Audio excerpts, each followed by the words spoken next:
Hello, and welcome to Goodnight channel. I'm PJ. And I'm Jake. This week we're playing game 14 of 52, Firewatch.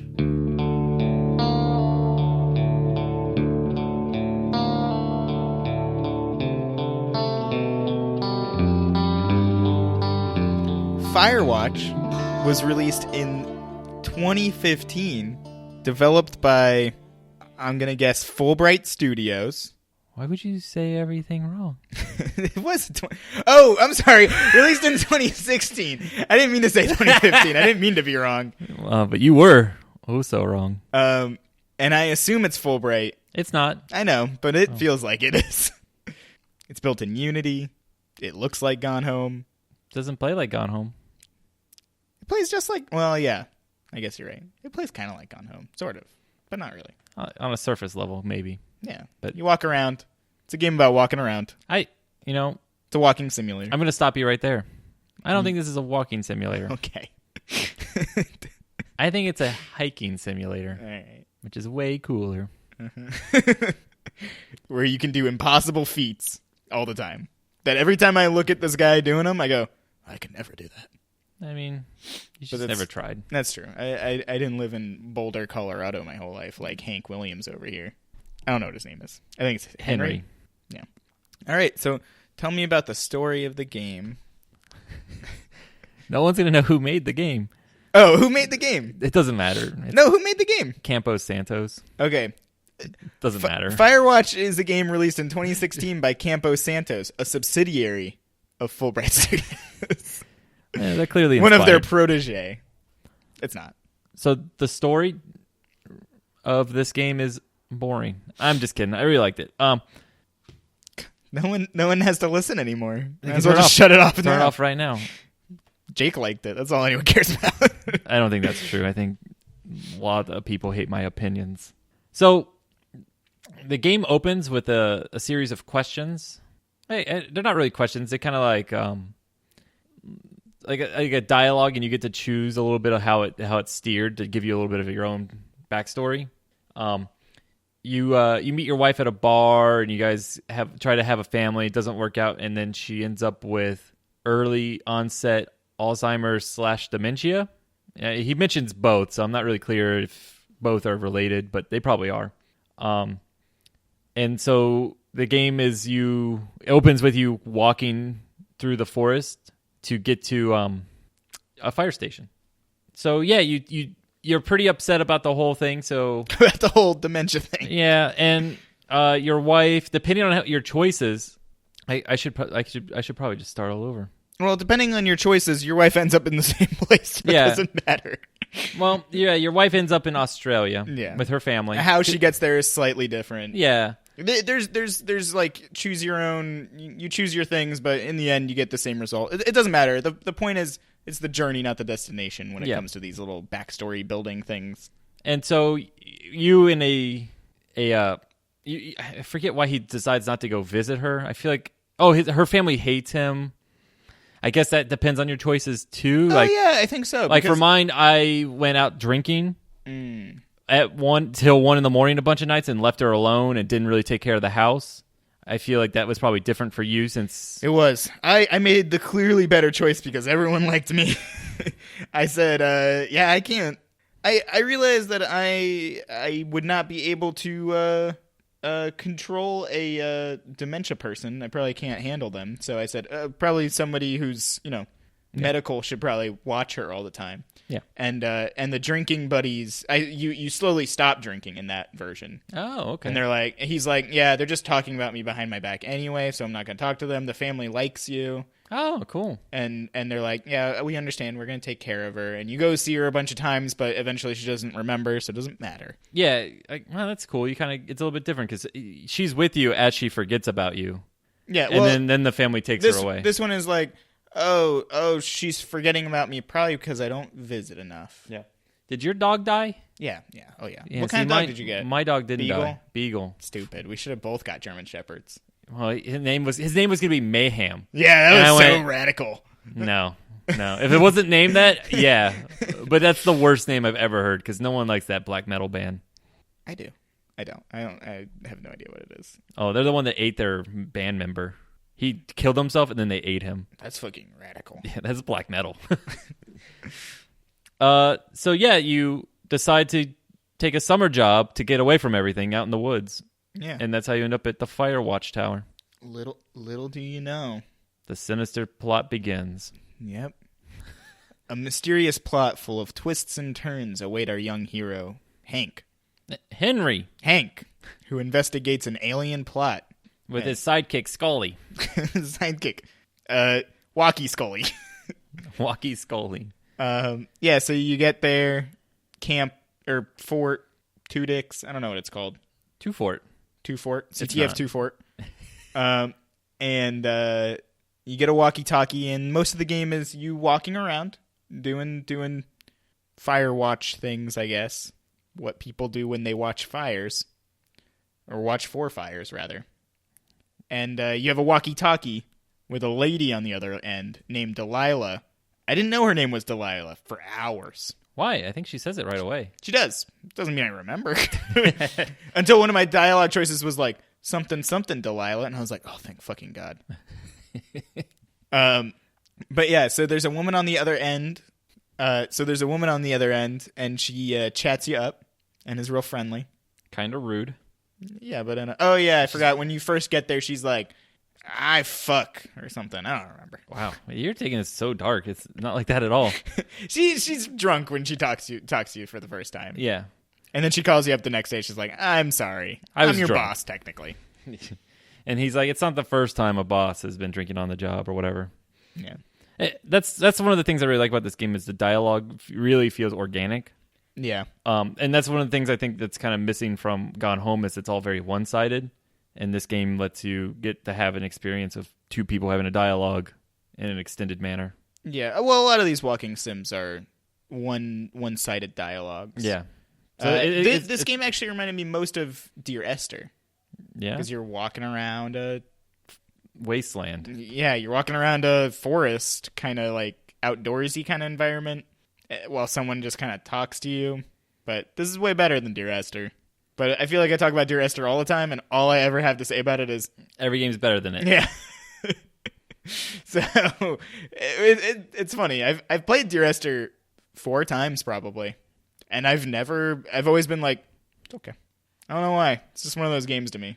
But yeah, it reminds me a lot of that. But basically, you do odds and ends. But yeah. there's a story, there's a progression... There's not a progression system. That doesn't make any sense. Did you ever read what you were writing on your typewriter? I tried once, and then I went, I'm going to throw up if I stay in this room any longer. Because you can zoom in on it and read it. Yeah, I didn't know what it said. I assumed it said, all work and no play makes Jack a dull boy. Yeah. Does it actually say that at one point? I wouldn't have been surprised, honestly. No, it was just kind of cool to see like his little internal monologues about the other person and stuff. Oh, I didn't see any of that. Yeah. Again, this game has a lot of little details, which I like, sort of like Gone Home with the detail, attention to detail, which I think is really amazing. Like there are places where it lacks. I think. It's easy for them to do attention to detail because it's all condensed into little areas. Yeah, because they're not everywhere else. Like the attention to detail isn't in like the outdoor environments. Like there's an area by the pond, and I hear ducks all the time to my right or my left, depending on which way I'm facing. Like towards the pond. But if you look, no ducks. Did you see the raccoon? I didn't see the raccoon. I saw a raccoon. I saw a monarch butterfly one time, and I went, oh, wow. Yeah. Nature is beautiful. Yeah. I saw a raccoon on That's a weird. stump. Let me tell you how shocked I was when I saw a person. Like a real person that was fully modeled. I was like, what the fuck is this? I just assumed they couldn't do it. Yeah, because all the other weird. models are just like black silhouettes. Yeah, very odd. Yeah. Anyway, we're getting really ahead of ourselves. The game does like day 1, day 2. It has like 5 or 6 chapters, and it's a different day, which is really cool. Yeah, and it starts out it's like day 1, 2, and 3, I think. Yeah, I thought it was going to be 1, 2, 3, 4, 5, 6. Yeah. But it goes to day 2 where you're immediately alerted. Is it day 2 or day 3? Or day 1 or day 2? Day 2, I think. Like, Day 1 is is day like 1 the day anything. you're there? Yeah. Well, Okay. day 1 or day 2, one of the two is like you don't do shit basically. Yeah. I think. So day 2, whatever day that is, Oh, shit. Really screwed the pooch with this conversation already, not knowing what day it is. It doesn't matter. One of the first things you do. How about that? Yeah. Who cares? So one of the first things is you're having a conversation with Delilah. You woke up late. It's like 6 p.m. at this point, and she sees fireworks. Oh, I guess that is day one. I do have this written down. How odd of me to have done this. Well, thank you for writing it down for us. Yeah. So yeah, you do that in the first section. You see some fireworks. They're like, holy fuck, there are fireworks. She said the F word, and I was like, oh, the F word's a no word. No word. I believe she would use the F slur. I was so surprised. Yeah, she was like, holy fuck, there are fireworks. And so you go down to the lake to stop them. And it's girls. It's girls with panties and boobies. And beer. And beer, so much beer, holy shit. Did you take their whiskey? No, I didn't. I took their whiskey. I kept it the whole game. Really? Yeah, it's just in my cabin. Oh, I did. I just took. I didn't even take. It looked like I could do something with the boombox, but I was like, I just took their fireworks. I just did what I was supposed to do. See, I picked up the boombox and I stole it. Oh, see, I'm not an asshole. Well, and I also saw that you could throw it in the water to kill them. No, and it breaks and it really makes them mad. But I waited, like I was holding on to it, waiting for them to say something, and they didn't really say anything about the boom. Well, they said like, "Oh, put down our boombox," but I just took off with it, and I'll talk about it later. But it's immersion breaking, this boombox. For everything else that like stays in the world, the boombox doesn't. There's a couple immersion breaking things, so that's okay. Well, one of them happened in my experience, that was the one that broke it the most for me. The first thing, I'm going through this whole first day, because they put you on a pretty long hike around, because they kind of want you to get know, the lay of the land. She introduces these boxes. Those are nice little, cool little things. And the map. We should talk about how the map works. Yeah, the map works like a big pile of shit. I had the opposite effect. I love the map. I hate the map. I turned off my position on it, and it made it so much better. Oh, well, I hate the map. Because it was like a real map, and I had to kind of like look and see, and I went, oh yeah, this is where I'm at. Like it was really cool and very immersive for me, at least, like to use the map without knowing where I was and just having the lines on it and going, huh, yeah, that's that cabin, because he writes little notes on it. Yeah. From time to time, if you find things. I don't know. I really liked the map. I thought it was a really cool feature. I was like, when you turn off the location. I was like, yeah, this is cool for the first minute, and then I was like, I just want to get to where I want to get to. I don't want to sit here and look at things. Well, I mean, I would look at the map and know, I'm going this way, and I'm good. I'd head off, and I figured there's enough probably boundary boxes that I'm not going to end up in the wrong place as long as I go south or east or west. You know what I'm saying? Yeah. Like I said, it got to the point where I was just like, I just want to... I didn't hate the map until later. I thought it was a little bit cumbersome at first, like the way that it works. I hate that it doesn't zoom in on where you are. Like, it always starts at the top and sometimes at the bottom. I don't like that. Well, it's like depending on where if you're running, it will zoom in at weird places, like in your running stance of your arm. Yeah, I don't know. It does odd things, but whatever, that's fine. I think it just got to the point later on where I was like, I just want to get to where I want to get to. There are so many trails at this point. Like, all the trails are open. Yeah, but I don't think I relied on the map too much at that point. Like, I just knew things by sight. Oh, by the end of the game. I was like, I'm pretty sure I'm going the right way. And then it'd open my map and I'd be like, oh, nope. Oh. Nowhere where I thought I was. All the time it happened. Well, I mean, again, I had the location turned off, and that really made it go, I have to think about where I am a lot. And I thought that was a lot better. I don't have a problem with that kind of stuff normally. I just thought, I was like, I just want to get on with the story. I just want to... Yeah. I want things to happen. I don't want to hike around this virtual woods that I know aren't real. Like, I think that was my issue, is that I didn't care enough to do any of that stuff. It's not what I liked about the game. So I just... Like, I wasn't looking for the immersive experience, because I knew that I wasn't going to have to, like, forage for food. Like, no. At one point, they're like, do you want to take the granola bar? I was like, I know there's not a health mechanic in this game, so no, I don't. Which is a hard thing to overcome when you're a video game. Like, how do you make those... we're kind of on a roll at this point. We'll get back to sequential stuff in a second. Eventually, you have options to take the supplies from multiple places. You could take it just for your place, or you could take the other lookouts' supplies as well. And it's like, why? Like, to what end? Like, it doesn't benefit me at all because there's no reward system in the game. it's your character. Like, if you're an asshole or not. Like, Yeah, do you throw the boombox in the water? Do you take the supplies? But that's different. The boombox in the water has a reward. They go, why would you throw my boombox? And you go, yeah, they call me a loner, like a loser, loner piece of shit, so I threw their boombox away. Like, that's you're being rewarded for something. Is there no extra dialogue trees if you take the other stuff? I'm sure she's like, why did you take the other stuff? But you don't have an incentive to take it in the first place, whereas you have an incentive immediately to throw the boombox away. Again, it's there because it's immersive. I guess, but... Because originally I looked at that box and it was empty, and I went, oh, this is kind of weird. There's just an empty box up here. But then, like, oh, there's stuff in here, and I see why it was empty now. Like, people come and get their things. I don't know. I thought it was odd because it's just like, they present the choice to you immediately. She goes, instead of saying, yeah, here's the box and take your stuff. Instead, the game and the dialogue in particular goes, here's the box, take only your stuff. You could take other people's stuff, but only take your stuff. Yeah. What? I understand. That's how it works in real life. I don't understand. I think a normal person would go, especially when it's that far in, a normal person would go, there's the thing, take your stuff. That's what I would say to somebody. Yeah, but he's new on the job, But he's not that new. It's been like 30 days at that point. What? Whatever. I just think it's weird when you present these, like the granola bar. Hey, I left this granola bar in here for you. Your only incentive is to be an asshole, which is never a good, like, system of rewarding moral choices. You know what I mean? Like, if there was a reason for me to take the granola bar, then I would understand it. I could be an asshole and take it because I need it for this, or I leave it because I'm a nice guy and I don't get anything out of it. That's cool, though. I get the knowing of I'm being morally right. Yeah. Which should be more than enough. But in this case, it's like, why take the other things? Why even present the choice to me, like, other than to be a dick?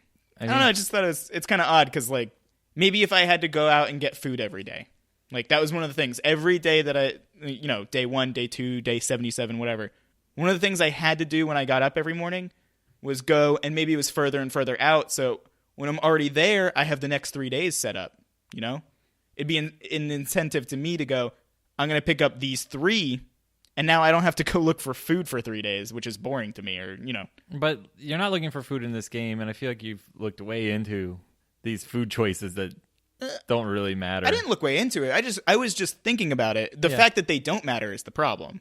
Why present them in a game and try to pretend like they're something when they're not? Again, I don't know what kind of extra dialogue it would have added. It could add... It doesn't matter, because it doesn't matter what extra dialogue... It doesn't matter what happens after the fact. It's it's what leads up to the choices that are the interesting part.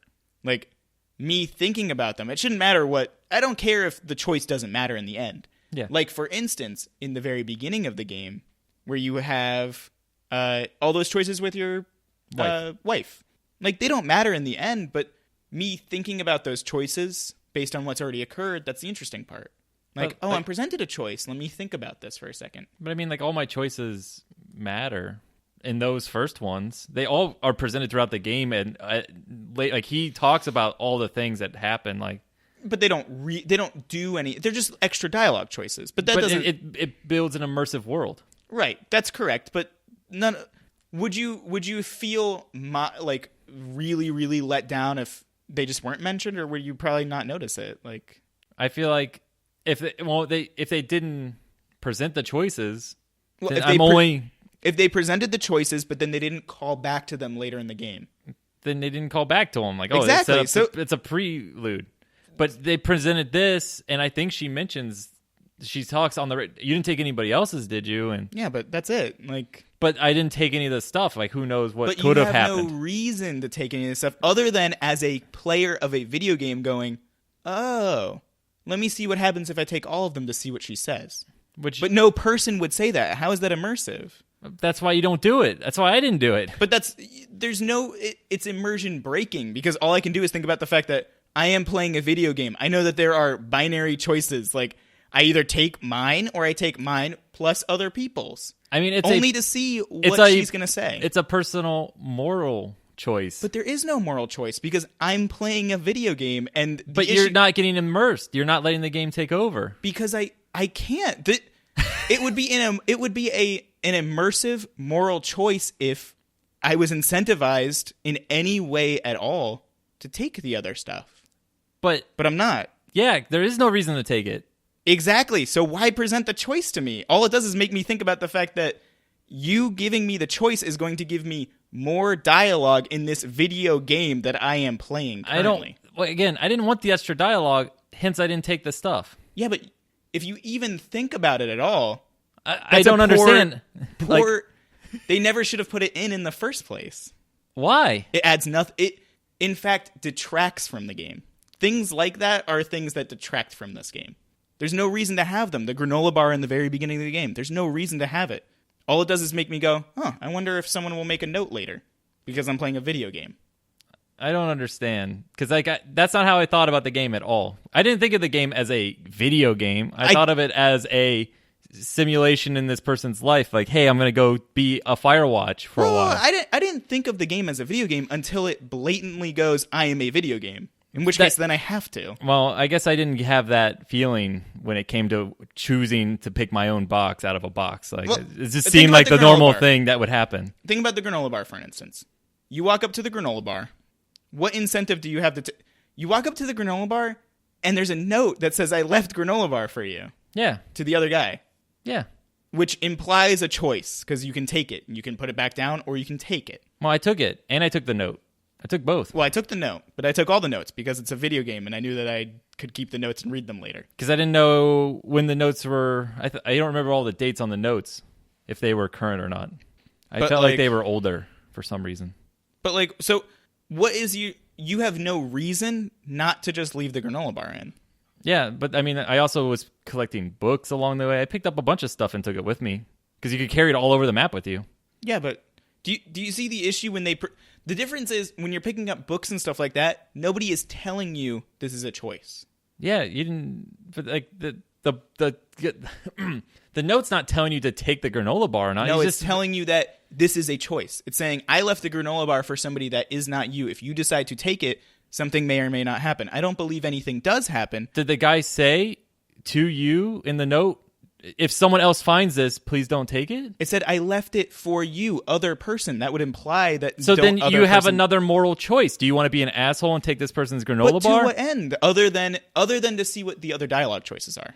But, I mean, I took it. Nothing happened. It has nothing to do with dialogue choices, really. Like, it's you being a moral person. Do you decide to be an asshole and take it? Then it's on you to decide if that was a good choice or not. Well, okay, here's the issue. Because that's what I'm getting confused about. These are your choices. Like, it doesn't matter that they presented it as like, oh, this is a choice in a game. Like, no, it's something real. Like, someone would leave a granola bar in a thing. Like, I don't understand. Somebody would leave a granola bar in a thing, and you would take it to eat it.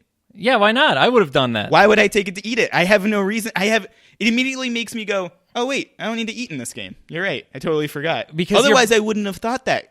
You see him eat breakfast. You see him do all these things. You see that he has food around his house. Yeah, and he's a heavy-set guy who might want to eat a granola bar when and he then I finds see it. a granola bar, and I go, oh, I can take this. And then I go, oh, I have no reason to take it. I don't eat in this game that I'm playing. Like, it's this domino I don't drink effect. in this game, but I still took the whiskey. But that's the thing. I don't shoot fireworks, but I took them. Like, there's reasons to take things. Or not reasons to take things. That's your choice. Like, it's a moral choice to take things. There is no I picked up every single trash can and threw it away. There is no... But that's different. Nobody told you to do that. You made the moral choice on your own. Yeah, and that's this guy, big he's not telling me to not take it. He's saying this is for his friend. There's a choice. See... The difference is with a choice like that, with picking up the trash, for instance. Yeah. You don't know there's a choice. You internalize the fact that, hey, if I pick these up, I'm doing something good. Nobody is telling you if you pick them up, you do something good, and if you don't, you do something bad. The difference here is that it's telling you, if you take this, you've done something bad. If you don't, you've done something good.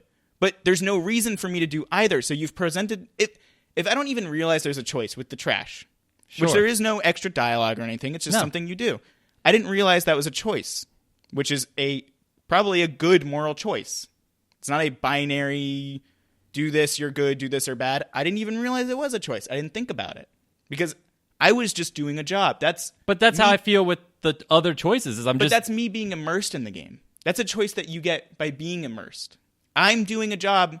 That's it. I don't really care about the park. So I didn't pick up the trash because I didn't even notice it. Sure. That makes sense. You picked up the trash. You were a lot more immersed. Yeah. Or I would say I would take that back. It's not that you're more or less immersed Because I was feeling, especially around that time, I was like, yeah, I got this. Like, Yeah. I'm immersed. I'm in this world. I'm hiking around. But, like, I just, as that character, didn't care. Yeah. Because I'm doing a job. Versus you, who, as your character, cared more. You were like, I'm doing a job, and I'm going to do it well. And I had built a character in my Right. mind from the choices at the very beginning. I wanted to take care of my wife. You know, she wanted the dog, the beagle, and I went, yeah, I'll get her the beagle. She doesn't need a dog named Mayhem. I wanted to take care of her. I wanted to make my wife better. Right. I didn't want to ship her off. I wanted to take care of my wife. That didn't work out. You know, I made the bad decision of going out to drink. Like a normal, I felt like this guy would, you know, screw up and he would go drinking. I did a little role playing, and that backfired, and I had my house in shambles, and she got taken away from me with her family. You know, that's my fault. I tried to take on the world, and I couldn't do it, and that was my problem. So here I'm out in this wilderness going, you know what? I can try and redeem myself. Let me pick up this trash. Let me go look at some naked girls. Let me not take other people's things, or take people's things because it's just a granola bar. Because I'm taking the note too. They're never going to read it. that doesn't, see, okay, but the issue is that you were immersed. You had a character. You picked up the trash because you picked up the trash. Yeah. I was immersed. I had a character. I didn't pick up the trash because you know, I had a different mindset. Sure. I mean, you we had shipped off your wife to a mental institute. Yeah. Yeah. I don't care as much. Yeah, I know. But those are two legitimate characters based on an equal amount of immersion. Yeah. Versus when they present these couple of choices, I'm not saying all the choices in the game are bad. Yeah. But these couple are bad because they don't make sense in the game world. They are at odds with the game itself because it's telling you that there is a choice. Yeah. But the choice is totally pointless. Not only is the choice totally pointless, but the implication of the choice is immersion breaking. And me coming to the conclusion of the choice is both immersion breaking and stupid. I feel like that's a personal opinion, though, because I did not feel immersion breaking when doing those. I had one moment that broke my immersion. Opinion. Like, I don't know if it is immersion breaking for everybody, but like I said, I didn't feel any breaking of the immersion until the very end. Well, I don't know. I look at these things and I go, the moment that I think about dialogue choices, and for a game with as many dialogue choices as Firewatch, I don't think about them that often because they're immersive. Yeah. But when I think about getting extra dialogue, when I think about, what are the implications of me taking this versus it staying here? And the only reasons that I can think of to take it are game related, that's a problem. But I didn't think like that when I played it. Like when I got to those boxes, I took mine and I walked away. There was no thought of, I wonder if I took those, what's going to happen? I didn't care. When they present the choice to me, I can't not think about it because they're not presenting a choice. They're telling you take yours and leave. There's no choice. No, they say take yours, leave. Don't take other people's. That's not a choice anymore. They're telling you not to. No, that is a choice because you're making it a choice when it's not. They're telling you it's a choice. That's not fair. That they're telling you it's a choice. They're saying take any of the three, but not all three. No, it's not a choice. They're telling you to take one thing. The options for you as a player, which is the issue.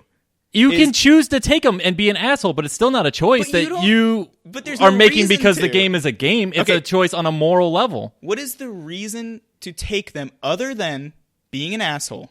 Which is, pretend being an asshole is not acceptable because it's vague. Like I can say anything as being an asshole. But, sure. So what are the reasons for taking something other than your own that are not being an asshole or getting extra dialogue? There's no reason to take it because you wouldn't take it. So why present it to me? Because it's there as immersion, that there are objects that are real that you can interact with, like a real life thing that you can hover over and go, hey, I could take the wrong one or I can take mine. Like, is it worth it? Why not? It didn't affect me. I didn't sit there and have... But it affected me. It affected other players. Did it? Because I need to know more from other people. Like, did everybody get stuck on this simple little pick this one thing out of this box? I didn't get stuck. I looked at it and said it's stupid and walked away. Okay. Because it's stupid. There's no... But you're here now talking about it as if it's important. But like to me, it was like, just one more thing. One little thing. I didn't mean it to become... No. It's fine. As long as it is. I understand. I just want to know why this... 3 boxes is so because it's immersion breaking. I explained it. There's no... I don't know why you don't think that that's a choice when they say, do this, don't do this. It's clearly a choice. Yeah. You can do this or you can do this. That would be a choice. I mean, that's like going against the narrator in Stanley Parable. Which is a choice. Yeah. But in that game, it serves a purpose. Sure. And you think about, what's the narrator going to say? The Stanley Parable is a whole different bag of worms. Yeah, I know. What's another game with choices? I don't know. Every game has choices in some manner. I'll just name one. I can't think of any now. Okay. There's none. No game's a choice after this. BioShock. The first BioShock. Sure. Which has a real BioShock. Which has a poor moral choice, which is you kill little sisters or you save them. Yeah. There are reasons to do both. The reason it's not a great moral choice is because everything is tied to the player, but at the same time, it's all internalized in the game logic. Like, they'll give you more Adam if you kill them. Yeah. Or they'll give you less Adam, but it'll be a moral choice. So your incentive is obviously, even though in the end we all know you get about the same amount of Adam, I think. Yeah. Save or kill, as long as you do all of them. But it's your role playing. Yeah, but you're role playing as a character because the only reason you get to role play is because your character is presented a choice. Would you like less and do more and do good, or would you like to do evil and get more? Yeah. So that's a choice. That's a choice that, yeah, as simple and stupid as the BioShock moral system is, that is a choice. I can become evil because sure, the evil way gets me more stuff, or I can do good because even though the good stuff gets me less. There is absolutely no incentive to take the other two boxes. Exactly. Which is why I don't think it's a choice. Pointless choice. But that's why I don't. It is a choice. It is not a choice. It is a choice. I feel like they're just random options, not like a choice, though. Like, oh, yeah, I can decide to take these. But it's not like it's presented as, oh, I have the choice. It's just I decided to take them. Like I decided to take the candy bar. That's not really a choice. Or take the antler. Or take the boombox. I could have thrown the boombox in. The boombox is incentivized. The boombox and even the whiskey are incentivized. You have these teenagers being assholes. This is your way to get back at them. Yeah. So that is perfectly fine in my book. Sure. It's not even presented to you. You wouldn't even know. I looked at the boombox and even thought, which makes it really, really great. By the way, you get to a lake at some point and there's a bunch of teenagers. I don't know if we said that already. I think we did. I don't remember. Or there's two teenagers, whatever. But you get to the lake, right? And I looked at the boombox and thought, I could steal this boombox. And my thought was not, if I steal the boombox, I wonder what they'll say to me. My thought was, I could steal this boombox, and I can break it because they're being assholes to me. Or I can just walk away and be done with it, which is what I did. Yeah. But it's a choice that never, ever had me enter into the game's internal logic. Yeah, I mean, I took it because I thought, I'll put this in my cabin. I don't have a boombox, and they have to, eventually have to come back to camp, and I'm sure they'll come see me or something. Yeah, but but those are all choices that are and based I can go, on, ladies, you need to stop doing the firework thing. Here's your boombox. Yeah, but those are all choices based on, hey, I am immersed in the world. Yeah. Those are good choices. No one says, hey, you can do the boombox, you can break the boombox or not break the boombox. Yeah. I didn't know. But I made a choice regarding it, knowing or not knowing, which is But awesome. before that, you have the choice to say things like beat them up or not beat them up. So right, you're building the choice up to that point as if you're going to take it or not. Like you're building your character in a violent or non-violent manner. Well, even if you build your character in a violent manner, you're not locked in. You can build him up and have him say, mean things and then go, I'm really not this kind of person. I'm just, there's, depending on how immersed you are, there's lots of little choices you can make in there, which is without even realizing you're making a bunch of choices, which is when it's good.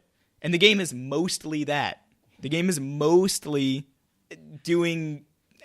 mostly good choices. It's mostly interesting choices and saying things that maybe don't matter so much, but it doesn't matter that they matter. The point is that you're doing them, that you're choosing them.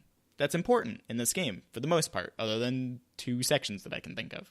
Look, if you take something or take 3 of things, is that a binary option?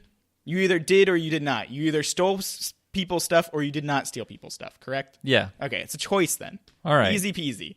But it just seems so weird to think of it in those terms when it don't feel like it needed to be that complicated. Like I don't understand how it it's pulled not you out of complicated. how it pulled you out of the game versus me not getting pulled out of the game. Well, I can't explain your point of view, but Yeah. all I can do is say I walked up to the thing, and as I was walking, Delilah on the radio said, "Hey, you're picking up supply stuff," and I was really immersed at that time because she was like, "You're gonna pick up supply stuff," and I got to the supply center and I noticed that it said supply one way and her Fort Thoreau or whatever the other way. Yeah, because that's what this whole thing is to show you the trolley thing. I think it's just to kind of let you explore a little bit. Yeah, well, because I wanted to go over there and I was like, "Oh, I'm just gonna go see if I can go see her." Yeah, I was interested. that's what I felt with this. The point of this day But was I didn't. Nobody says that. no, but that's what's game nice about doesn't the say game. that. You can do it.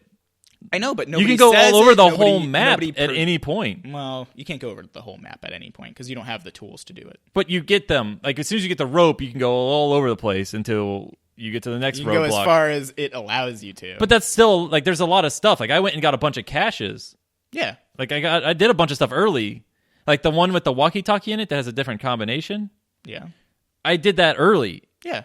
I Like did that too. But yeah. it's not like you are locked into these areas. You can still explore them and find things. Like I went into a cabin yeah. and found some stuff and got a cool Vietnam hat that I wore for the rest of the game. Yeah, I don't know.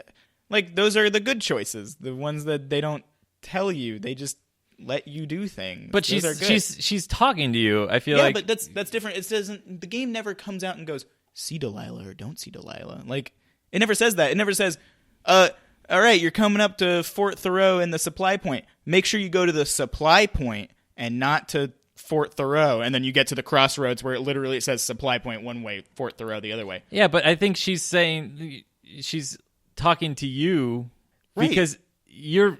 I mean, she doesn't really know you that well by that point, or if she does, like, she's just making a joke. Oh, don't take the other people's stuff. Like, Okay, wait, but that's beside the point. The point is, I didn't realize up until that point. I didn't even go to the supply point first.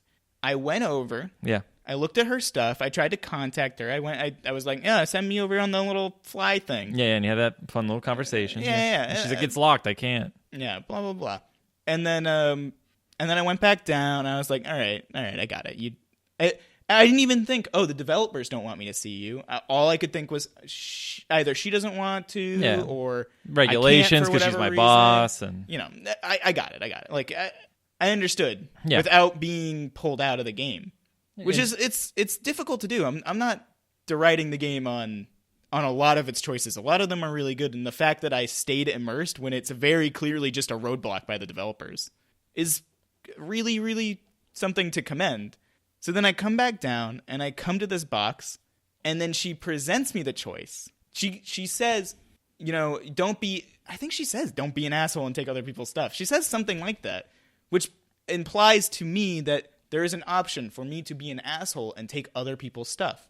To which my immediate thought is, when I look at these three boxes, wait, why would I take other people's stuff in the first place? I open the box and I look at the three boxes and I take my box immediately.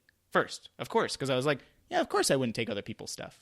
And then I thought, wait, why would I take other people's stuff? Because there's no reason to. Because I have no need for food, technically. I have no need for supplies. Getting these don't benefit me in any way. Because I know the game's going to continue no matter what. And it's this domino effect of me realizing that I made a choice in a game that doesn't matter, when they could have just said nothing or just said, just take your stuff. You could have just not played the game, though, at that point. Like, I don't understand Well, I had how to beat this the game. single choice destroys the game. Like, I didn't say that. Whoa. Like, whoa, not whoa. destroy it, but I it didn't takes say- you out of it. Like, I didn't even say it doesn't even dismantle the game. I still played it and was interested. Yeah. Even directly after that. But I just wanted to point out that there are a couple of these sections that are poor design on their parts. no, I guess I just don't see it like that. Which is fine. You clearly saw it from a different perspective. I can't look at that and not think, how is that being an asshole? I can't. Yeah, because I can't understand how you see it like that. It's just like, oh, I got to take a thing or I not took a thing. I don't understand why it's such a Well, because I a big thought deal about it a little bit more. I looked at it and went, what? if you're going to present me the choice, that means there's a choice. So I looked at it and went, and if there was one, it would have been perfectly fine. Yeah. Because I'm incentivized. I know if I had taken this, yes, X, but also Z. You know what I mean? Like, I would have had that, what is that called? Like being at odds with yourself kind of deal. Mm-hmm. I don't know. Without that, all I can think about is the fact that there is no reason other than that I might get an extra dialogue choice, which is all I could think about. Well, and then I walked away and went, oh, especially because it felt like a rising action to something more. And I was like, oh, what a letdown, kind of. And I just walked away. And I mean, I got immersed again later, but I think there's a couple little things like that. And there's a couple more that I'll point out along the way that happen. And I just go, oh, just why? Why even do it like that? Just don't do it like that. Don't even present me the choice. Or design your level better. There's a couple instances of that where I'm just like, what do you mean I can't go there? I don't know. I mean, I explored that cache early when it was empty. Well, you couldn't explore the walkie-talkie cache early because you have to wait until the control burn. Yeah, but I'm saying I went to the supply cache early and it was empty. Which one? The one where you just talked about, the supply one. Oh, okay. And I walked over there and I was like, oh, it's empty. And I left because there was nothing I could do. Yeah. And I was like, okay, I'm sure this is important. I'll come back. Or why not why even have that whole section where you pick a supply cache? But I mean, that's after that. I mean, because you could have just had. If you didn't explore it, this is a good chance for you to go explore that area now, so you know that area exists. So when they say, "Hey, make sure you go see," when you need to go to her, you know, oh yeah, there's that thing because I had I chose to explore. Yeah. I'm not going to spend the last 10 minutes of this game lost trying to find it. One of the few times. Well, you had the indicators off, so I don't know if this is true for you. Are there big arrows pointing to her fucking place in the last section? So it doesn't even matter. Yeah, but I mean, again, you have to know where you are without the indicator for those arrows to make sense. I guess that's kind of true. Like I by that point knew where I was going though. I didn't need the map. Like I mean, I pulled it out and I looked at it and I went, oh yeah, okay, and then I just kept going, just like to confirm my location because. I mean, you had the compass, which is really the most important thing. Yeah. And I just picked the direction and walked in it. Yeah, I just don't think that the game's without its flaws. I think we're still on day one, though. Yeah, we are still on day one. We haven't even gotten past the fireworks. So yeah, all that stuff happens, and then you head on your way back. We went on this side tangent ahead. You head back, and you climb up some stuff. There's very light, like, climbing mechanic type deal going on. Climb up some stuff. Here's another thing that got me was those rocks all have the exact same model. Yeah. The climbing rocks, which is fine, but they put two right on top of each other. They put one right here and then one right here leading back onto your fort, and it's like, oh.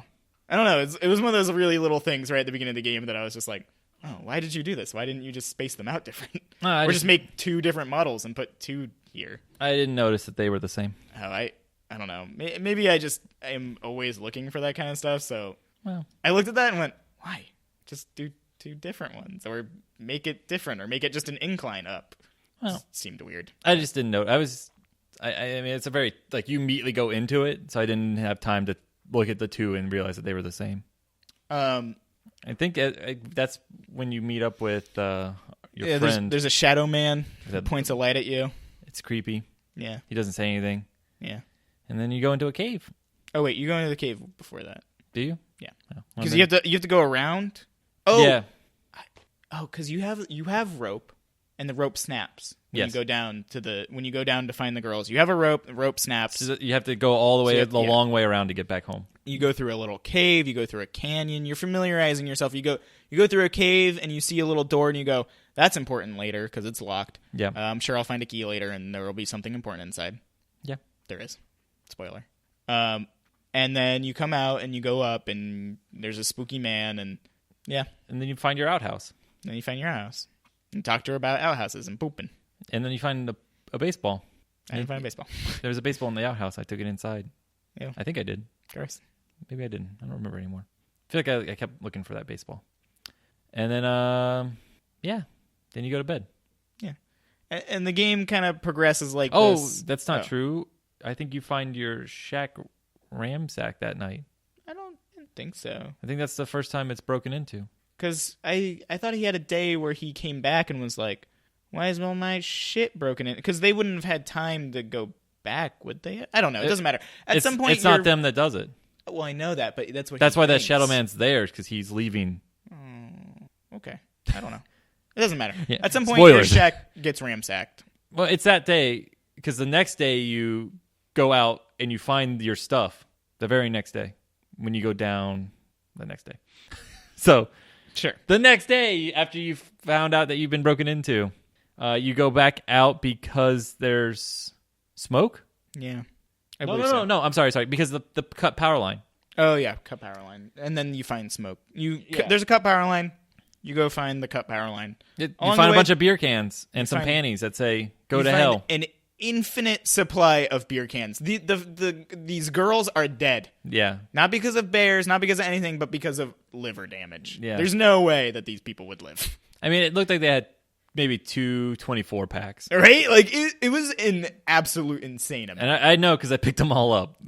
You also, in this section, is when I went to that burned cabin, which I thought was the cabin, cool. and which is where you find the Vietnam vet hat. Yeah, which I just left there. I left most things. I took it. I was pretty immersed. I was like, oh, this is somebody's thing that they put here. I'll leave it here. Like, I don't know. For the most part, I was really immersed in the game. I mean, I figured everything is just going back to the watchtower. It's just going to be there forever. So I didn't really think about it like that. I just thought, no, it'll be in my tower. Like, someone else will deal with it when I leave. Yeah. Because there's stuff already in my tower. So I just figured, it's just more junk to put in here. I don't know. I just thought, like, it'd be cool to have, like, a Vietnam hat in my tower. I don't know. I just thought weirdly about it. Like, because the stuff I got stayed in the tower. Yeah. That I brought there, which I thought was really cool and weird. And things I had in my tower, if I put them in places, they stayed. Yeah. Except for when they got ransacked. So you see smoke right after you find the power line, and you head out in its direction, and you find you find a backpack. Oh, yeah, you do, because you have a camera at this point. Yeah, in the backpack is a disposable camera and some rope, lots of rope. An infinite supply of rope, it seems, also. And then you have a dialogue with with Delilah about this backpack that you find out. Why is that backpack there? Just explain later. Is it? Yes. Why it's there and not already gone 20 times over? Oh, well, maybe no one hiked by it. How? Stupid. All right, go on. We'll talk about the backpack, I guess. Let me just give me a pencil. I mean, I've gone on hikes and there's been things out there again that are old and left there because people just don't mess with people's things. That's you hiking, not Mr. Crazy Hermit Man, who somehow knows everything. Who decided not to pick up his son's backpack. Yeah, but it's like just there. I don't know. It seems really odd. He has the lay of the land of everything else. He seems omniscient. Yeah. And yet he doesn't take this backpack? Well, it also seems like he didn't go... Well, we'll get to it. We'll come back. Whatever. To this. Whatever. Stupid. We're spoiling the game so bad. I assume that if you're listening to this, you've played the game or don't care. Yeah. I mean, you really should play it. It's only 3 hours. 4 hours? 3 hours. It was 4 hours. 3 hours. It'll feel like 4.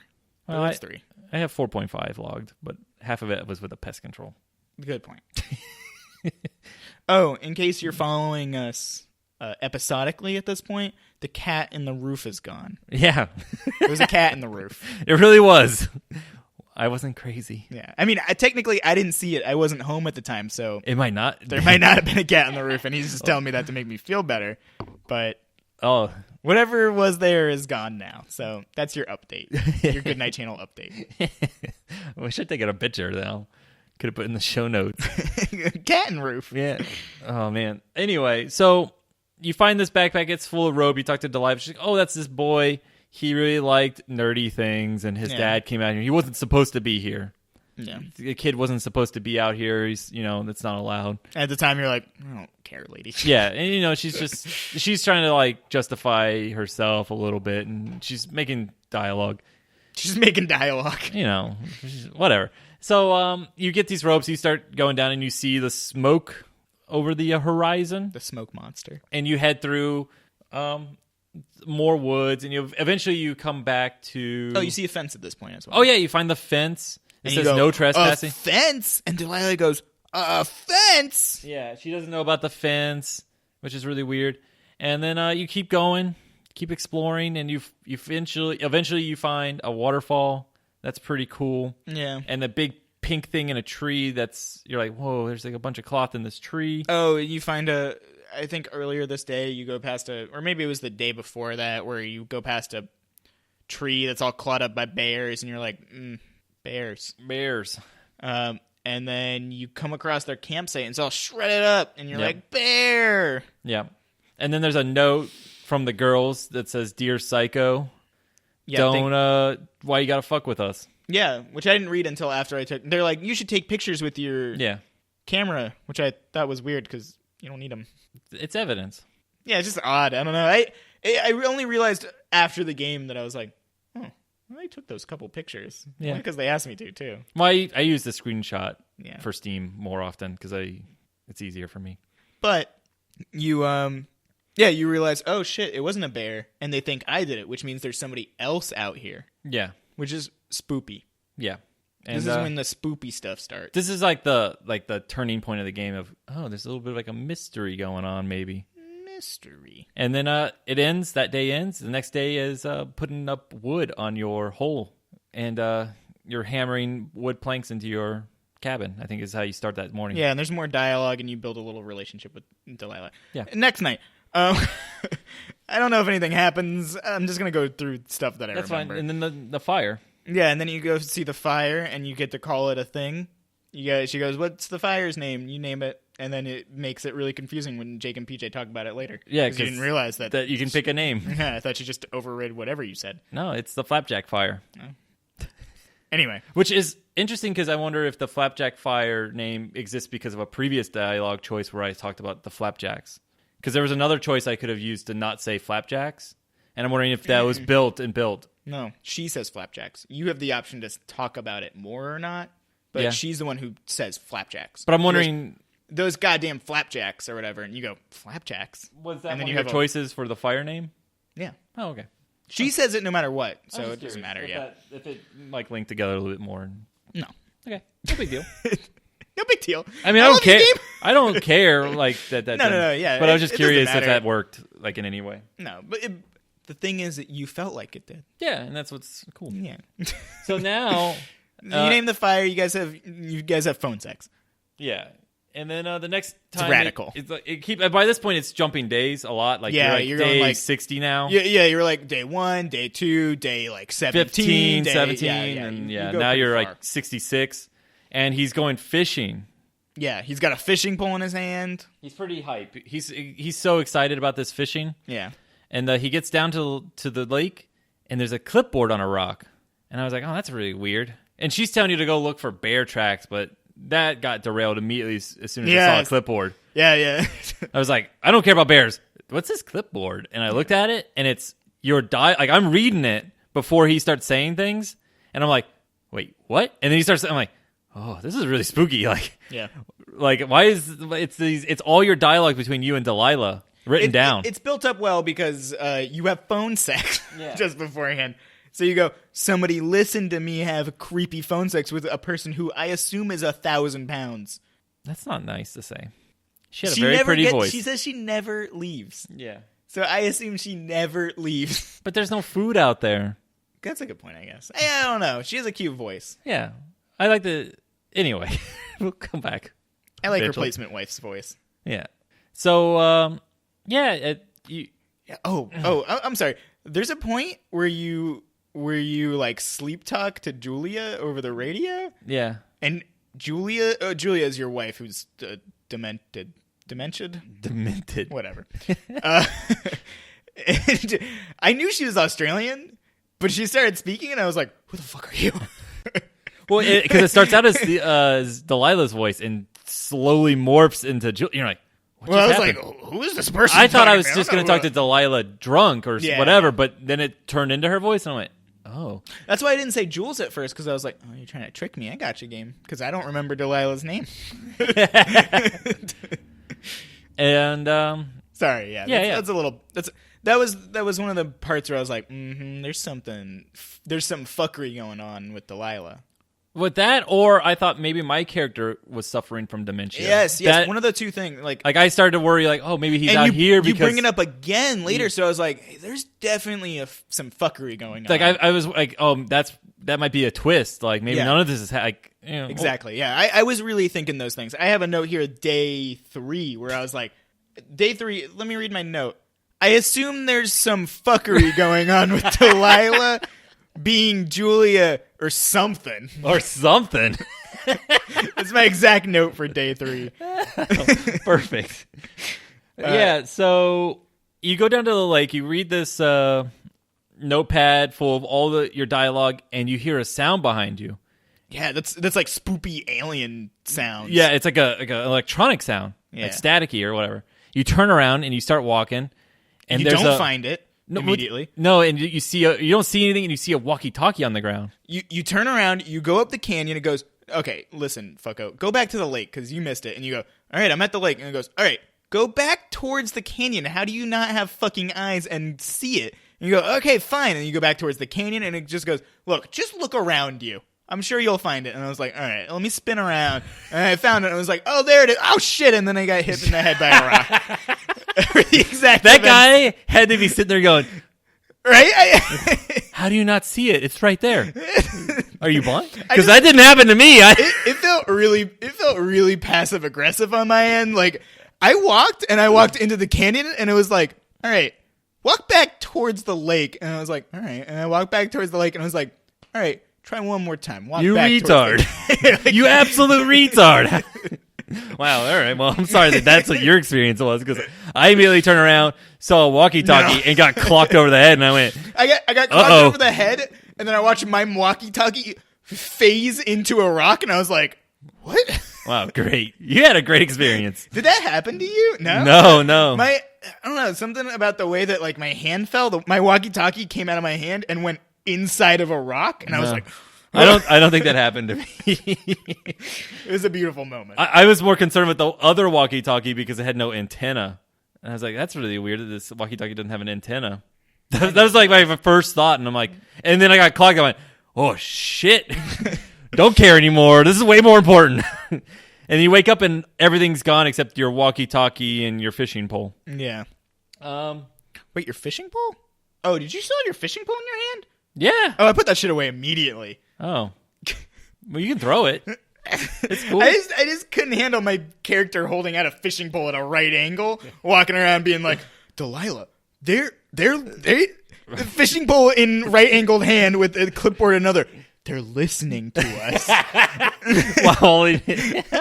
Like a bow.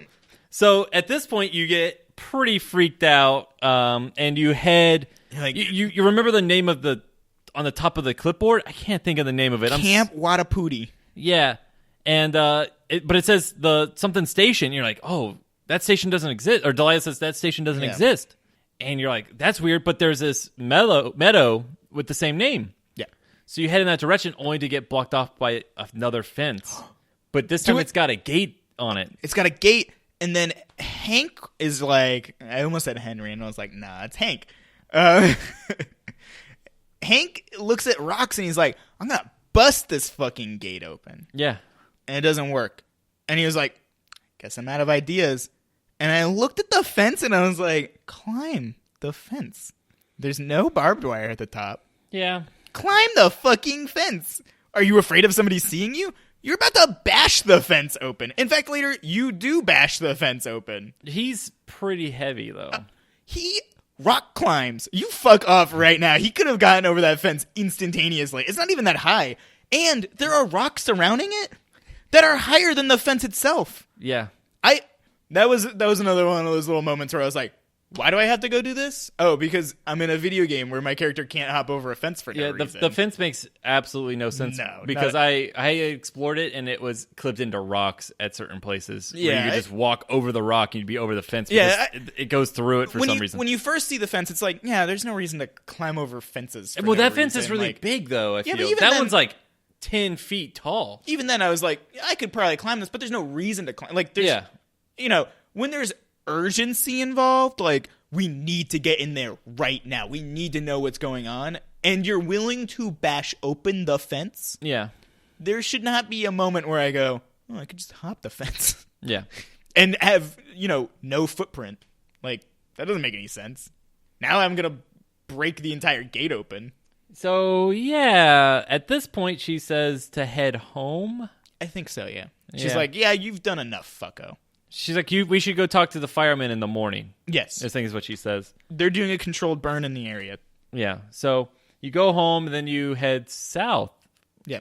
For the first time in the game. Yeah, the Metroid thing opens so that you can go in that You area turn into now. a morph ball, and you make it through this tiny hole in You the get the bushes. morph ability. You get the controlled burn ability, and then you can go through this area.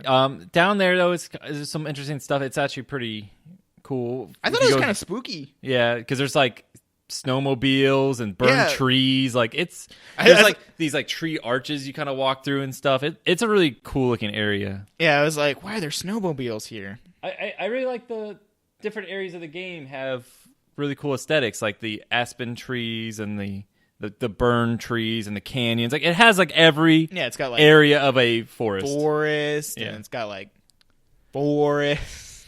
But you head south, you find some snowmobiles. I still don't know why, but that's okay. I get it. It snows there. I know, but I And just don't know why they they're could have still been buried out. under the snow and they didn't find them, and now they're in the a good middle point. of a field that has no snow. How do you get them out of there? They don't feel like dealing with it. Whatever. And then again, it's up to the Rangers really, and they're doing a controlled burn. So whatever. You go through a Boy Scout camp where you find the hunter's mark and a bear trap. From Bloodborne for some reason. It's just in there. Firewatch is the Bloodborne of walking simulators. You find another wanted poster in there. I forgot there's a wanted poster. No, not missing person. Fuck Whatever. you. They want him back because he's missing. He's so wanted. If he wasn't wanted, they wouldn't be putting up missing persons posters. Fuck you. So you have to jump over a little cliff to get into the next area, which was kind of cool. Was that wasn't the Boy Scout area, was it? That is a Boy Scout. Oh, you have to jump the cliff to get to the Boy Scout area? Yes. Okay, I couldn't remember. Yeah. I don't. Yeah. Yeah. You jump the cliff, and then There's you like get a your little next. like moat around it. Yeah, and then you get your next power up. The axe. Yeah. You get your first power up, which is rope, and then you get your next power up, which is axe. Yeah. There are power ups in this game, which I think are funny. Don't forget about flashlight. I did forget about flashlight until the end of the game when I picked it up and I went, "There's a flashlight in here." You didn't was have it after- the whole time? it You was- went through that whole cave in the dark? It was after I went through the cave twice when I picked up the flashlight finally. I was like, I wonder what's in this box here. I opened it and I was like, is this a fucking flashlight? This would have been really useful. And then I was like, can I turn this on? I was like, yeah. I was like, why is it? The cave was really bright for me. Maybe that's why. Maybe your monitor's bright. I think Mine's it's, generally if the, pretty dark because I have if flux the on. flashlight is off, I think if you don't have the flashlight or the flashlight's off, I assume they make it a little bit brighter Maybe. because it seemed pretty bright. There were areas that were dark. Like when it was dark out, it was dark out. Yeah. But like that area was pretty bright. Like Well, it it's was, also a lot of grays, so it's going to naturally be lighter than any darkness, probably. yeah. Anyway. So, yeah, you get a fire axe, and I feel like you wait another day for some reason. Yeah, I don't know why I think that as well. But I think this. something happens, maybe? Yeah. Oh, she says someone's in your... Oh yeah, and you go back and there's a thing recorded. You're right. Yes. Yeah, she's like, oh yeah, and you're back in your thing, you silly Billy hanky wanky. Yeah, and you're like, no, I'm not. And she's like, I got a "Yeah, fire you axe." are." And you're like, no, I'm not. I'm hot as hell. And you go back up there, and there's a thing taped to your thing. A Walkman.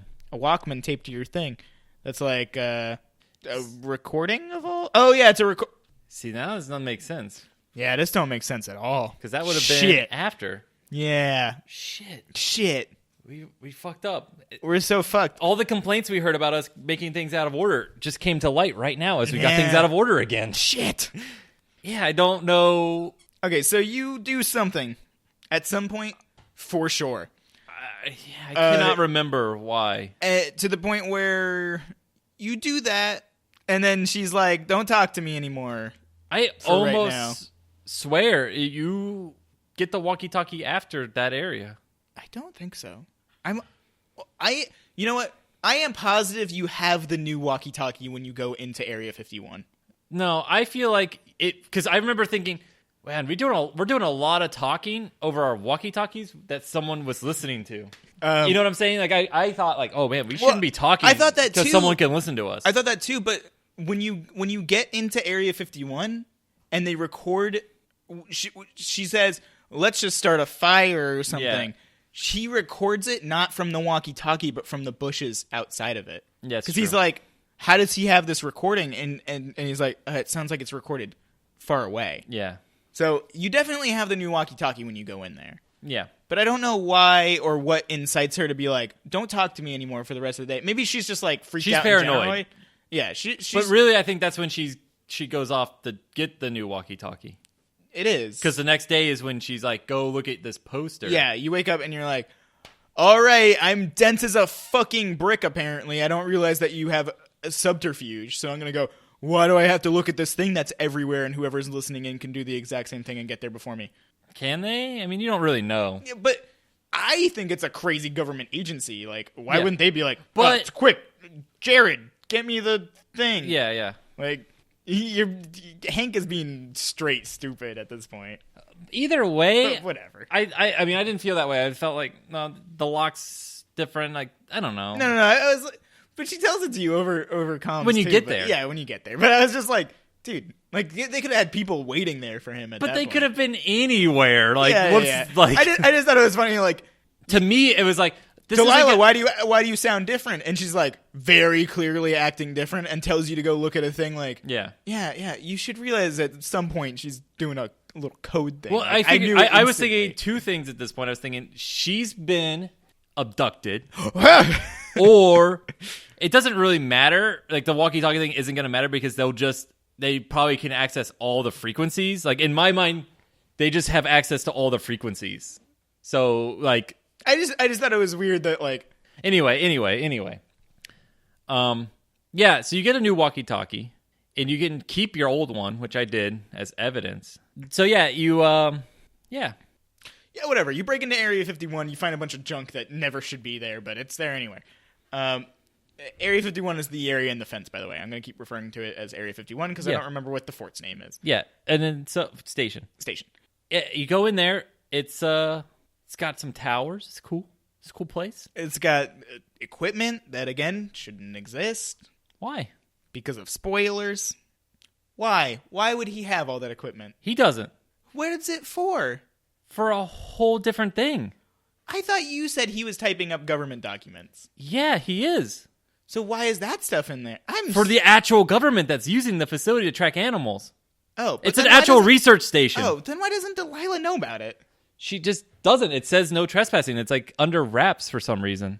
Well, they're just tracking animals. What the fuck does that mean? I don't know. That's stupid as hell. There should be no mystery in this game if that's the case. I didn't know that. I didn't know it was an actual government thing. Yeah, that's why it has no trespassing sign. That's absolutely retarded then. Yeah. Because there's no reason, if they're just tracking animals, why Delilah, she's been in the service of the Parks Department for 10 years.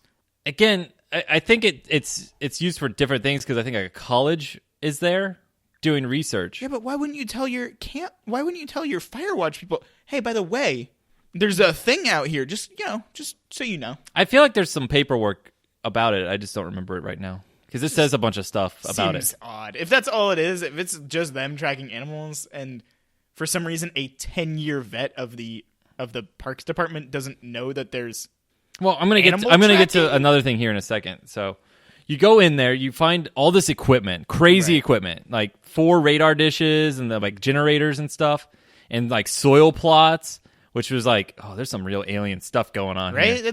So I keep referring to it. Oh, she refers to it as Area 51 at some point too. Yeah. So you go in there and there's a campsite and it's all lit up and there's food and there's 3 cots. Yeah. And like all this stuff, and you find this super future device sitting in a box. Yeah, and he's like, "This is how they track my frequency," and I was like, "How?"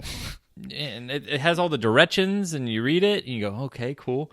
And you go to the back of the tent, and if you're me, you can't move a bunch of paper for some reason. Like if you're Jake, you go, "PJ, what do I do?"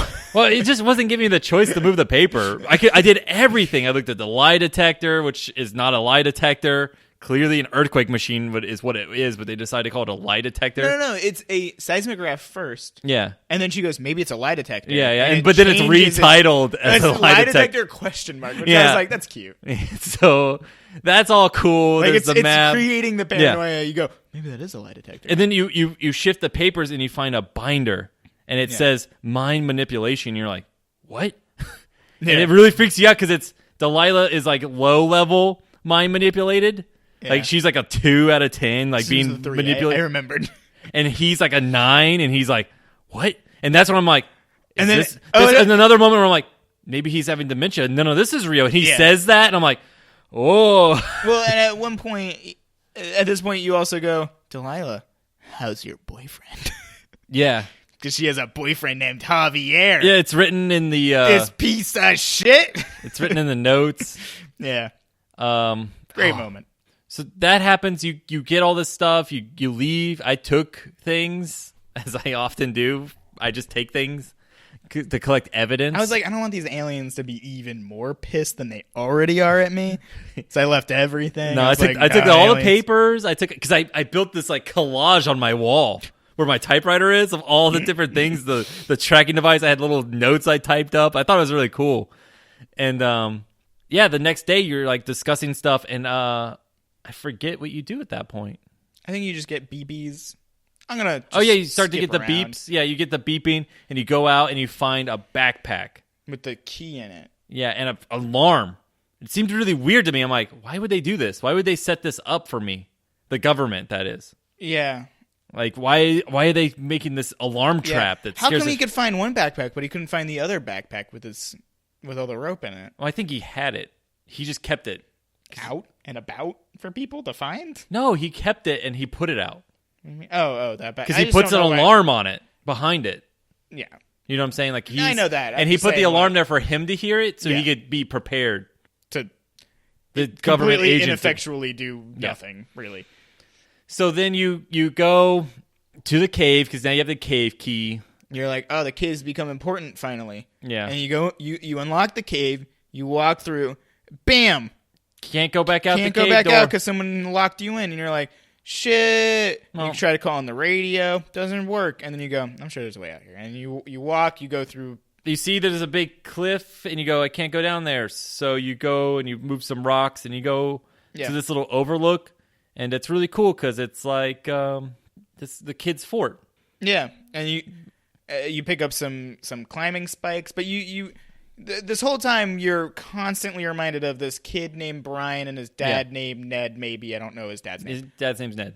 His dad Ned, and that Brian's a little weirdo who loves Dungeons and Dragons or Wizards and Wyverns. I didn't realize that there's a D20 in your apartment or whatever. Yeah, your station, and a cool little map. Yeah, because Brian used to live in your station with his dad. Yeah, even though he wasn't supposed to. Mm-hmm. There's not supposed to be kids because they fucking die. That's what happens. You have kids in a station, dead straight away. Yeah. But those are cool little things. I didn't actually find those because I had the thing where it was like open desk drawer, and then I could never stand in the right place for it to actually open, and I went, guess I'm not opening desk drawer. It doesn't really matter anyway. But you found it, and I saw you find it, and I was like, oh, really cool. Yeah. And then so you get there. And I got a map too that was really cool because it was like of the whole park, but fantasized. Yeah. Which there was a part where it said Iron Fort, right where Area 51 is, and I was like, "Huh, that's weird." Yeah. And I didn't really think about it. I was like, "Oh, it's imaginated." Whatever. Imaginated. You know, I didn't think about it that much at the time, but it was really cool to look at it later and go, "Oh yeah, there was an Iron Fort down there."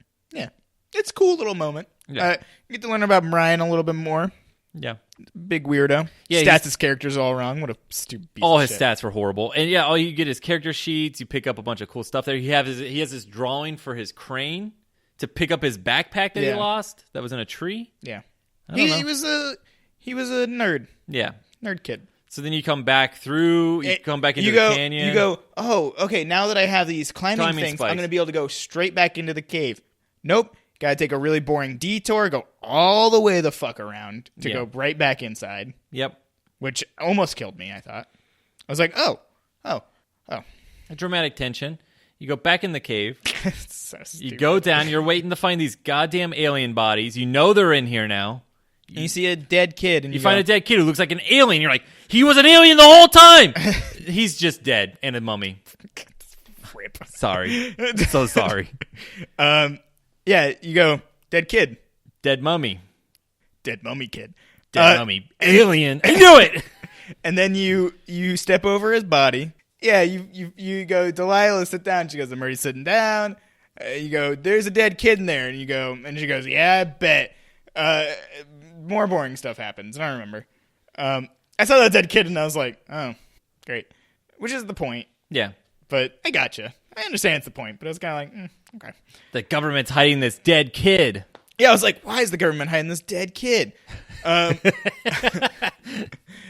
It's like my exact thought. I was like, well, yeah, it doesn't matter. I was like, oh. And you get out of the cave again. And I went, huh.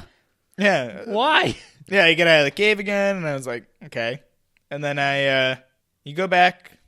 You go back to your cabin, I think. Yeah. And then I think you find more beepies. Well, the next day there's a huge fire. She's like, oh, we got to get out. We're being evacuated. But you get the beepies. Is that the same time? Yeah. Okay. Yeah, so you get the beepies. Maybe it's the same. I didn't think it was the same. It's the next day, like the next couple of days. Well, I thought it was those were two separate days, but I don't know. I think maybe you're right. It doesn't really matter. So the next day or whatever, fire day. Yeah, you get beepies. You get more beepies. And she's like, you can follow it, but we need to get the hell out of here. And so she's getting ready to leave, and you're going off, and you follow the beeper, and it took you to this stump. I remember seeing this stump up on a cliff with the hook on it, and I couldn't get to it, and I was like, oh. And I was like, oh, cool. I never even looked. Oh, well, I did. Yeah, I know. I explored. You've got eyes. I don't. I couldn't find that fucking walkie-talkie on the ground. Yeah, clearly. So you come across this cliff face that says Henry with an arrow and another cassette. And I looked at that and I was like, what the fuck is Henry? I'm Hank now. Hank! But there's a tape, you put it in, and it's from Ned. And he's like, Henry. Why'd you find my dead kid? You shouldn't have found him. I was like, guy, I don't fucking care. Were my exact thoughts at the time. Oh, I was like, oh, this is really weird. Why is he telling me this? Right? Like, yeah, oh, I'm sorry. The big twist at the end is that there is no, the big twist at the end is that there's no government agency. There's no paranoia. There's nothing like that. It's that this guy, Ned, had his kid killed on accident, probably. Most likely it was an accident. They were probably climbing and he fell. He fucked up and he didn't know what to do because there's not supposed to be a kid there, which I don't see why that matters when there's a dead kid. So I think he hid the body. Like, I don't think he died in the cave. I think he hid the body down there, kind of in that spot, and then he took the key and hid the key. Yeah. That's why the key's missing. Yeah. Probably. And then after that, basically... Or he died in the cave, and then he came out and was like, I need to find the key and hide it. Something. Regardless, it doesn't matter. The kid's dead. But And Delilah's like, what a shit father. And I was like, I don't know enough about the guy. Yeah.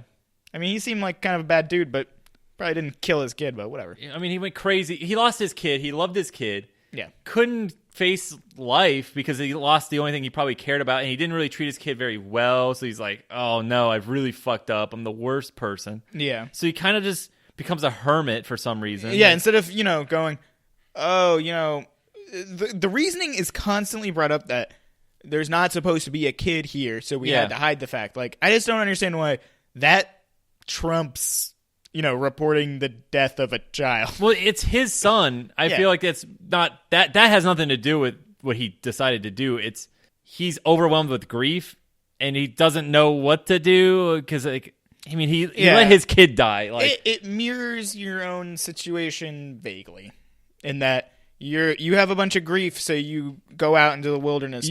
It's not a mirror so much as the opposite, where he tried to stay with the grief. You left. Mirrors are opposites. Fuck you. Yeah, all right. I was like, are you Mirror Jake? Wake up tomorrow with no beard. You'll know then. Mirror Jake. Anyway, I guess mirrors aren't opposite. You know what I mean? Yeah. Whatever. Like, it's kind of your own situation where you go out, but yours is obviously less extreme, and you didn't kill your wife person, but you do ultimately end up being the reason that it's fucked anyway, because you either send her away, which is your choice, or you go out drinking, which isn't your choice, but it's your choice as your character. So whatever. And so he tells you all this, and he says he's going to go farther into the fire or something weird. I don't know. I don't know what he said. I stopped listening at some point when he was talking, and he said something like, "Oh, I'm going to go farther into the woods instead of leaving." Yeah. He was like, "I'm going to go into the Shawnee Mountains." Yeah, exactly.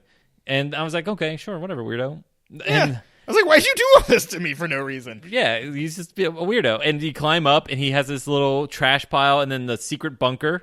There's a secret bunker? Yeah. No, I didn't find the secret bunker. I looked all around. I tried to go over There's a big thing. Like, I tried to go over the little thing, and I was just like, "There's a fucking fire. There's nothing else here," and I just left. well, no wonder you're so confused. So you open up the secret bunker where he lives, not right next to his trash pile. I assumed he lived out there on top of that mountain. I didn't know. I cared so little at that point. I was just like, just get me the fuck out of here. Oh my god! Well, you go into his bunker, right? And down there it's like a cave. It's real spooky because it feels like it was dug out. Like it feels really uncomfortable to go down in there. And he's got bed, and he's got like all this stuff, and he's got like he's got a picture of his son. He's got a Father's Day card, and his son's D&D book, Wizards and Wyverns. And he's got all that like lined up next to his little bed pouch that he's got. He's got like all these electronics. He's also got, this is where you find all the notes, the government notes, where he's been trying to type up the mind control stuff, like, but he fucks up and he writes like fuck a bunch of times. Like he's like, you can see where because it's all on typewriter, so he like misspaced it, and he's like, ah. he writes fuck, and it's all torn up, and he makes another one. Like, and you can see where he tried to make these papers to make you look. He's trying to build this like world to trick you. Yeah, which makes zero sense, but that's okay, I guess. He's delusional. It makes sense in his mind. Like, I get that. I get him as a crazy person. I just don't understand. Well, I guess, he's just a crazy. I just hate that reasoning. It's like, you don't have to know why this is logical. He's a crazy person. It's like he's got like notes about the research station, like what they're doing. Like he has their schedules. Yeah. Of when they're not there. Like they're there during the winter. Right. They're not there during the summer, which I think is why they are there for that long, and nobody was like, "Hey, just so you know, there's a research station really close to your station, both of your stations. It's really close to both of them." Well, so what that's the fuck? thing I meant to bring up. If you go to the tent in the research station and you look, you can see a station tower perfectly that can clearly see these tents and fence. And I was like, that's really weird. Yeah, but I just ignored it. And I was like, whatever. I don't really care. Maybe trees burned down. I don't give a fuck. Whatever. I couldn't tell if it was my tower or her tower because I was a little disoriented. Yeah, but whatever. It doesn't matter. I don't care. You go in here and he's got this little. This is nothing that bugged me. He's got a little overlook down here. He's got a little like folding chair, and then he sits in and he looks at your tower. And I was like, what a fucking creep. Like, I don't know. He's got a bunch of stuff. He's got more notes. He has all the dialogue notes in there. And there's just a bunch of stuff. It's kind of cool, like that exists. Like, yeah. Like, it's obscure. Like, there's trees. Like, you couldn't see it if you were looking out. Like, I get that. Like, it's just creepy. Yeah, like, this guy's been watching you every night. He's been fire watching you. Yeah. And so then you leave. You go out. You thought you were watching the fires, but the fires were watching you. Yeah, I collected all his notes because I kind of wanted to have it just to have in case someone asked me about. Psycho. You could take them. I feel like there was something else down there that was. Oh, this is the thing that really hurt me. Jesus Christ! Sorry, I got so excited because I brought it up at the beginning, so I wanted to come back to it. The boom box. Okay, so I got the boom box and I took it all the way back to my station because I was like, "Cool, I'll have a boom box." I don't know, but it disappeared. I didn't have it, and I was like, "Oh, that's stupid. Like I should have the boom box because everything else I've taken has stayed."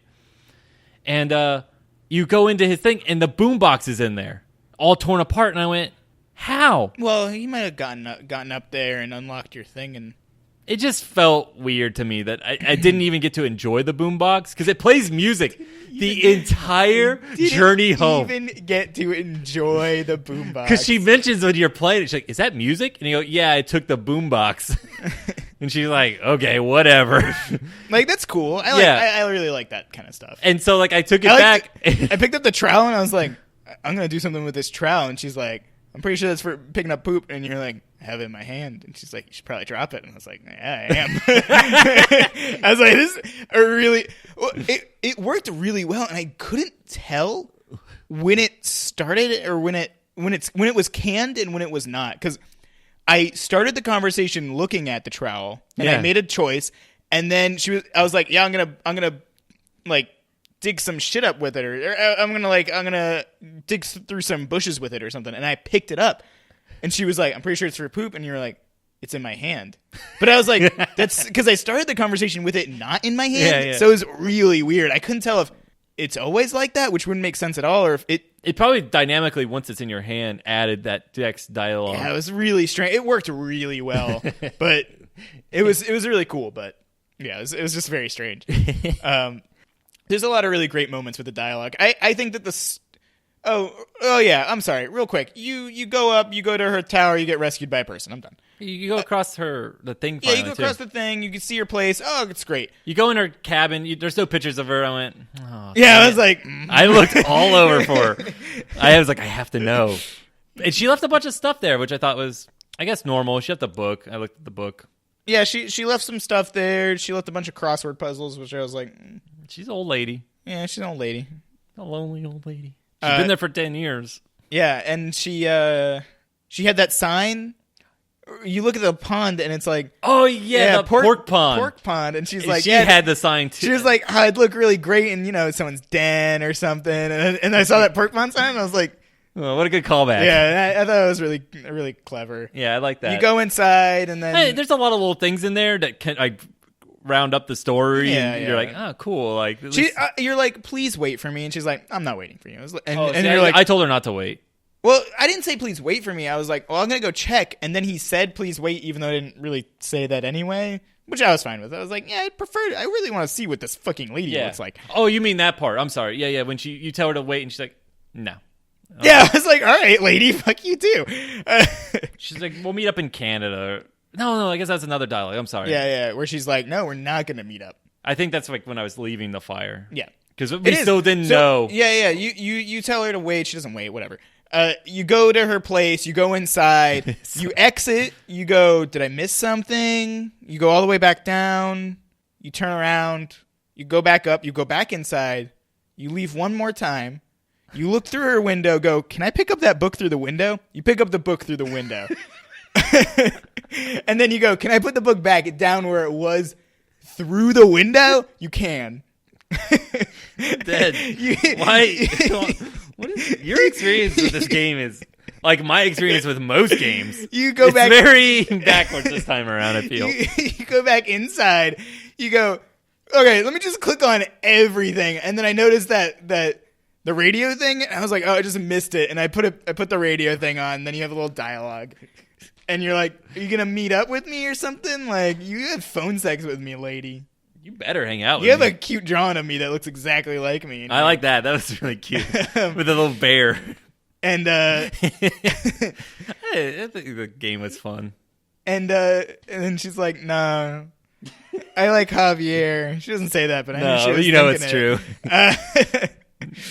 And, yeah, and then you leave and you go... I look at the helicopter and I go, oh yeah, all the windows are blacked out because they can't make a person in this fucking engine. And then there was a person there and I was like, I'm going to have a fucking heart attack right now. The real twist of the game was that they had a fucking person in it. I was beyond surprised. I was thinking, there's not going to be a person. It's just going to be like person through a glass window. Yeah. But there was a firefighter and I was like... Who's like fully modeled and picks you up and puts you in. Oh, there's real people in this game. Yeah. Besides my legs. And my hands, I really connected with Hank because his hands are my hands. They are 1 inch. Each of his fingers are 1 inch. Yeah, and they have the diameter of fucking beer cans. Like, they make no sense. His feet really freaked me out. Yeah, they're also real stubby. They look like they curve up. And I was like, he's got little elf feet. Like, he looks really weird. His body is a very strange shape. Like, I could not discern it. Like, if he was in a police lineup, I'd go, the goblin right there. The goblin. I know it. Giant goblin. But yeah, Yeah, you get into the thing and the game ends. You get the credits. Game over. Next week, we're going to maybe beat Dragon's Dogma. I hope so. Do you have anything to talk about? I can't handle that this fucking guy was like, yeah, I'm going to put together this whole government conspiracy for no reason. Because he's crazy. Whatever. I was fine with that. I enjoy the fact that, yeah, I actually really like that. I liked that it was, you naturally want to jump to those conclusions. Yeah. The game really sets and you it up worked to like that. And like that guy realized, like, hey, this looks like it would work. Because he's like got the D&D background for that kind of creative thought. No, it's not him. He was well, for what I got from the story was that he was kind of the asshole dad where his son was the nerdy one who didn't really want to do this. But now he's kind of like, he has that book there. I feel like he read it, like, because he's kind of like obsessing now with his son's death. And he has like, I don't know, he seems like a nerdy dad because he knows like all this electronic stuff, but you didn't go in his den. No. So, oh well. Whatever, yeah. I just felt like he was much more nerdy, but he didn't have an interest in that particular nerdy thing, maybe. The plot, I actually kind of like that it's mundane. Yeah. There's nothing really going on in the end. But it felt very real. Like, it felt like something very real. Like, oh, yeah, you would jump to that conclusion. Yeah, that's what I mean. This would never happen in real life. Like I said, I have this note on day 3. There's some kind of fuckery going on, and there's not. Yeah. There's no fuckery. Yeah. Which is cool. I kind of like that it subverted me a little bit. Yeah. The strength of the game really isn't the plot. It is cool that the plot isn't some... I didn't go look at some horribly animated Unity aliens at some point. Like, nothing like that happened, which is good. I actually really like that. It's nice and down to earth, but that's not really the strength of the game, I don't think. The strength of the game is the dialogue, by far, which is what you'll be hearing 99% of the time anyway, is you and Delilah talking.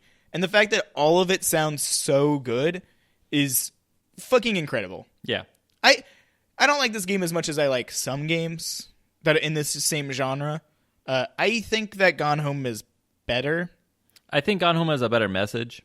I don't care about the message. I just think it's better constructed. Like, Gone Home never has to resort to saying, go here, do this, because it all naturally tells you through the environment where to go and what to do, which I thought was really cool. I think, this game had a different take on it. Yeah. So it's a dialogue rather than a monologue, and yes, it's a different setting that works in giving you missions.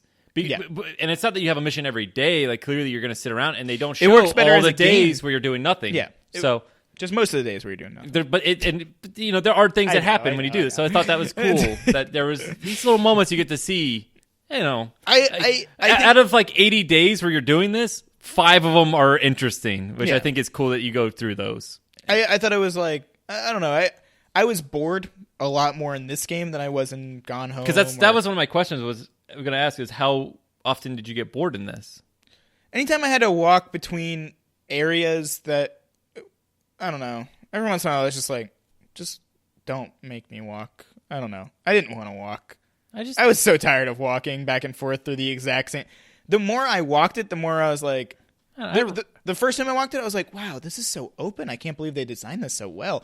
And then the 50th time I walked in the exact same spot, I was like, I can't help but see it. I ran everywhere. Run everywhere just as fast as I could. But, I never turned off. The second they turned it off for me, I immediately hammered the X button until I could turn it back on. Yeah, the R button. I play with a keyboard. I know, you're cool. Not like me. I'm not a console gamer. Anyway, no, I really like the environments, exploring them. Like the first time through them, it's fine. Then once I knew the lay, I just ran through the paths because I kind of knew. So it was never like, oh, I'm like stuck or I don't like, oh, I'll just run through here. It's no big deal. Like I felt like I was like, oh yeah, I really understand the area and I'm cool. Like I felt like I was like a cool fat guy running around. Yeah, I never felt like, oh, this is like dredge work because I knew where I was going. It was fun to see stuff, and I knew that there were areas locked off that I would get to see later. Like I chopped down trees that I saw, and they opened up little paths that make like walking around faster. It like made the area a lot more open. Like I put down ropes in places I didn't go so that later I could use them. And I did. Like it all kind of worked together to make the game faster and building these little shortcuts. I think there's just a couple moments like when you go and you find Brian's hideout, and then they go, all right, circle back around and go back into the cave. I was like, yeah.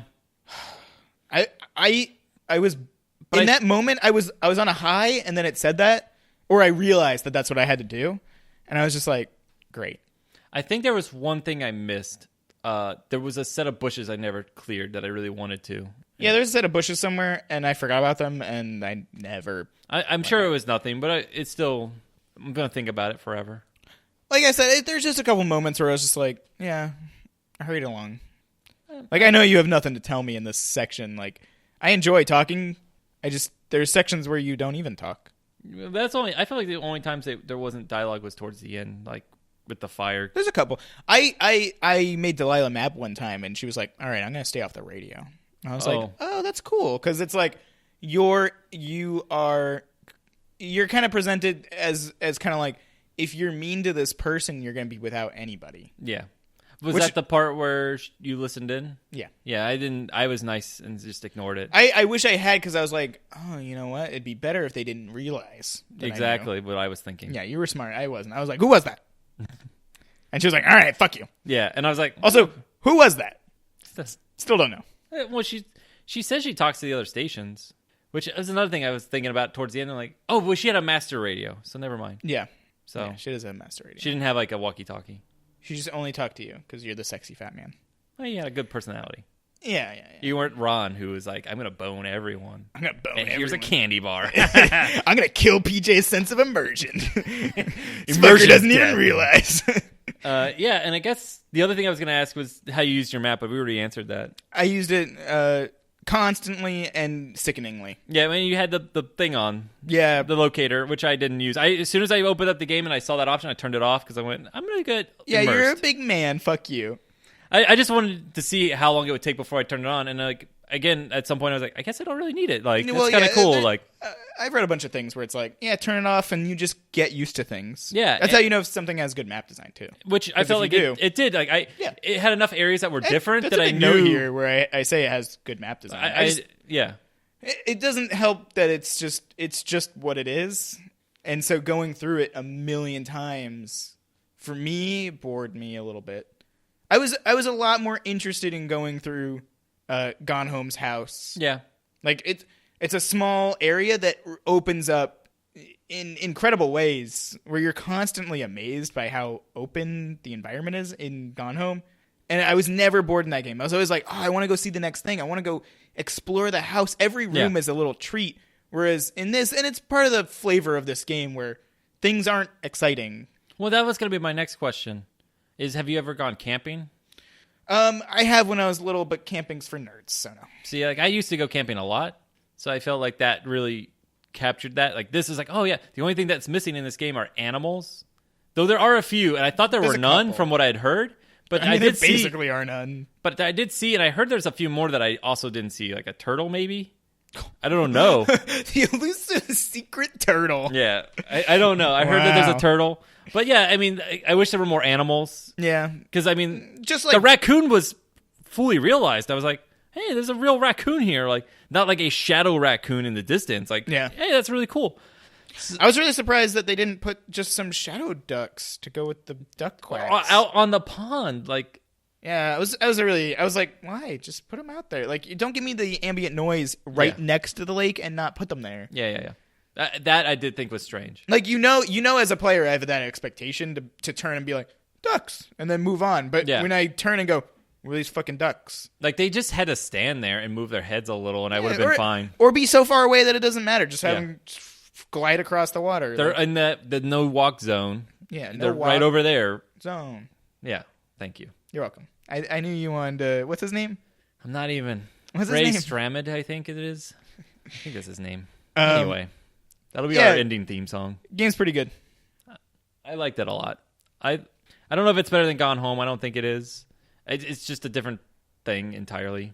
I wouldn't say that they're... I think one's better. I personally...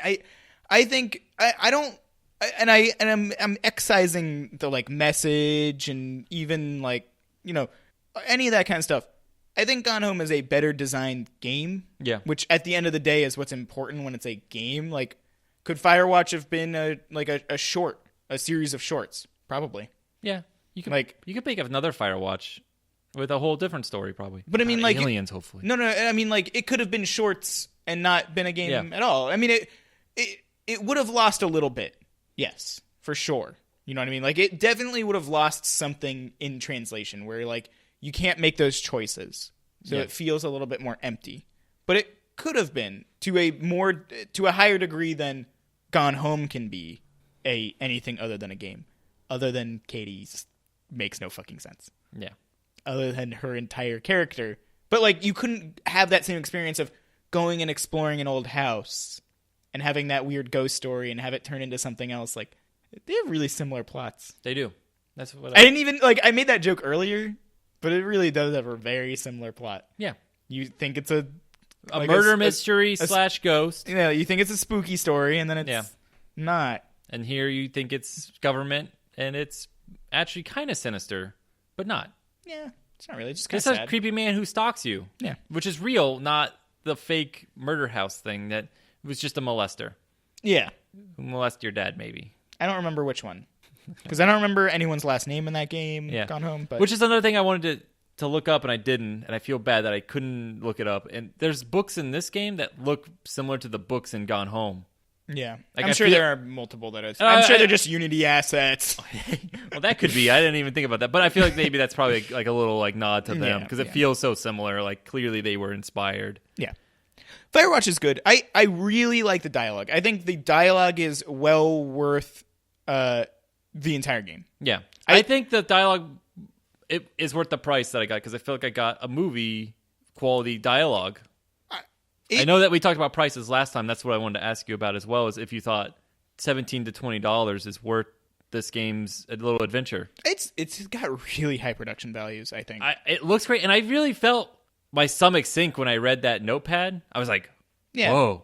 It's really good. The dialogue is absolutely beautiful. It's kind of sucks because it's understated and it's not something that you can talk about easily, but the dialogue is great. It reminds me a lot of things that I'm not going to talk about. Okay. Because it's... I just feel like this game's a little bit more mechanically enhanced compared to Gone Home because you do go climbing and you do certain things, you know, that felt like, oh yeah, this, and it makes sense in that environment. Like, that's really cool that they didn't just make it walk around on trails, which I would assume it would have been like if this was based in Florida, like all of the hiking I've ever done, where there's no mountains, so you don't get to do cool stuff. Like climb up the exact same rock face structure. twice. Every you time just do it with a wood structure in Florida. And then I looked in the cave and I noticed that the reason that their color is off is so that they could use them in the cave and outdoors at the same time. And I was like, God damn it. Like, it's really hard not to notice these things for me. Like, because I always see them, I'm like, oh, they're off colored so that I notice them. And I was like, oh, they're off colored so they can be in this fucking cave and not have me go fucking insane. Yeah, Joke's on them. I'm already fucking insane. I think the game's really cool. I think it is comparable to Gone Home, but should be measured on its own. It's hard not to, especially to Gone Home when it's very clear. Like, I'm not going to compare it to the Stanley Parable. No. Stanley Parable is a million times better. I think so. I think that it's somehow, I don't know. It's weird because the dialogue, I really like the dialogue. Some of my favorite stuff in any medium is really, really heavily dialogue based. Yeah. And this reminded me, like, the way that it does dialogue where it's not all, hey, I'm being serious right now. Like, there's a moment where he goes, I just saw a guy, and she has this moment where she's like, oh my God, I don't know if you realize this, but parks are open. Yeah. Anybody can come. And like the way that it Anyway, let's try and wrap this up so you can start squeaking. I'm sorry, yeah. No problem. I really do like the game. I think it's much better than I can't not compare it to other walking sims. Way better than Dear Esther. Does everything that I feel like Dear Esther tries to do with its like weird like kind of story about a non-story, because that's really what Dear Esther's about. It's about a boring ass car crash. Yeah. Just done way worse than this. In every single way. So it's better than that. I think Gone Home's a little bit better, but that's personal preference. The dialogue is great. I think the game is really great. I know I harped on it for 40 minutes, I think, about. about how I hated one tiny, tiny section. But I actually really, really like the game. Yeah. And do you have any other questions or anything? I did have one. What was it? Hold on, let me think. I just had it. Fuck. It was really... I was going to use it as like a wrap-up. You want to talk about anime? Yeah, let's talk about anime instead. Okay. Naruto! Naruto! Oh, I had something. Oh, fuck. I lost it. Because it's going to be like, oh, let's talk about that and then we'll be done. Oh, well. Doesn't matter. Got it. He's a monster. So, next week on the Walking Simulator podcast... Dragon's Dogma. We might play Dragon's Dogma Dark Arisen. Maybe. How many times have we offered this up that we were going to play it? It's going to be our 52nd game. I hope so. That'd actually be really funny. It would make the end of each of these episodes really consistent. Yeah. They'll just all be Dragon's Dogma. Until episode 52, where it's not Dragon's Dogma. See us next year. For Dragon's Dogma. Dragon's Dogma. Part 1. Yeah, so, I want everyone to know before we sign off and say goodnight, because we don't have anything better to say other than goodnight because we're stupid, that I said, every episode we go, this is going to be a really short episode.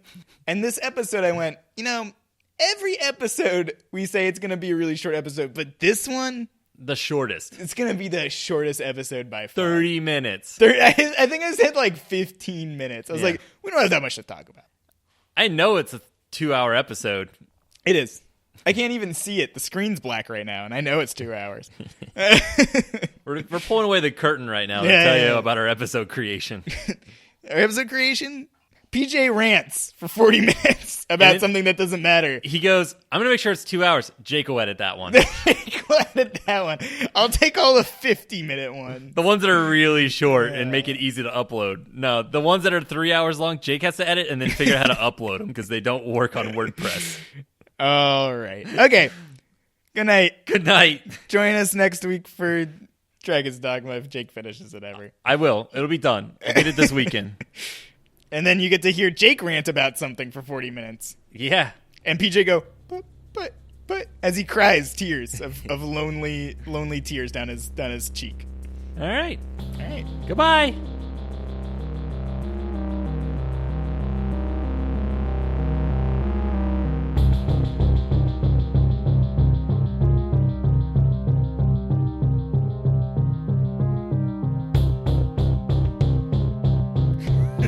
Why do you always draw panties in your notebook? I don't know. They're the only things I can draw. I can't draw faces or hands or arms or anything, so I just draw panties. That's all I can do. I'm like a real life anime dude.